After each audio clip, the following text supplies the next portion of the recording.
ఆహ్వానితులు అయిన పత్రికా విలేకరులకు, మా సభావేదికను అలంకరించిన పెద్దల రమణాచారి గారు, దీనికి ముఖ్యంగా ఈ ఈ కార్యక్రమానికి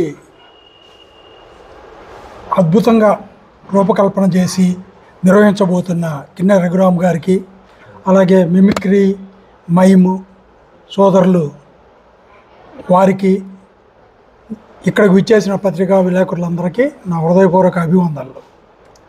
64 కళలకి ప్రతిరూపంగా 64 మందిని ఎన్నుకోవడం అనేది ఒక బృహత్తరమైన అద్భుతమైన ఆలోచన. అది ఎవరికి రాని ఆలోచన. 64 మంది కళాకారులతో కార్యక్రమాన్ని నిర్వహించడం అంటే ఆషామాషి కార్యక్రమం కాదు.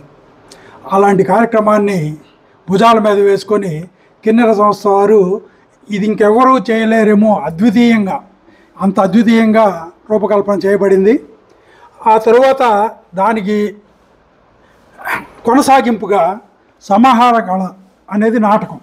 సో ఆ సమాహార కళను కూడా నాటికల రూపంలో మళ్ళీ 3 రోజుల పాటు ఇంకొక 80 మంది కళాకారులని, వీళ్ళు 64 మందిని అంటే 150 మంది కళాకారులకి చేత ప్రదర్శనలు ఇప్పించడం అనేది చాలా చాలా గొప్ప విషయం. ఇలాంటి కార్యక్రమం హైదరాబాద్లో ఇంతకుముందు జరిగిందని నేను అనుకోను. రాబోయే కాలంలో కూడా ఎవరు చేయడానికి సాహసించరేమో. ఇది కిన్నెర రఘురామ్ గారికి ఆ కీర్తి కిరీటంలో ఒక కలిగితురాయిలాగా ఉండిపోతుందని అనుకుంటున్నాను. ఇంతవరకు మేము నిర్వహిస్తాము. ఈ పెట్టిన ఖర్చుకి ఫలితం రావాలంటే ప్రేక్షకులు ఆదరణ ఉండాలి. అలాంటి ప్రేక్షకుల్ని థియేటర్కి తెప్పించాల్సిన బాధ్యత మీ మీద ఉంది. ఇప్పుడు దీన్ని విజయవంతం చేయడం అనేది పూర్తిగా మేము 25% అయితే 75% పత్రికా ప్రతినిధుల మీద ఉన్నది.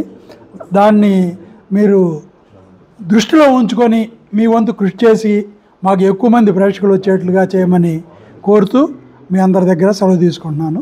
Thank you. 1 and all.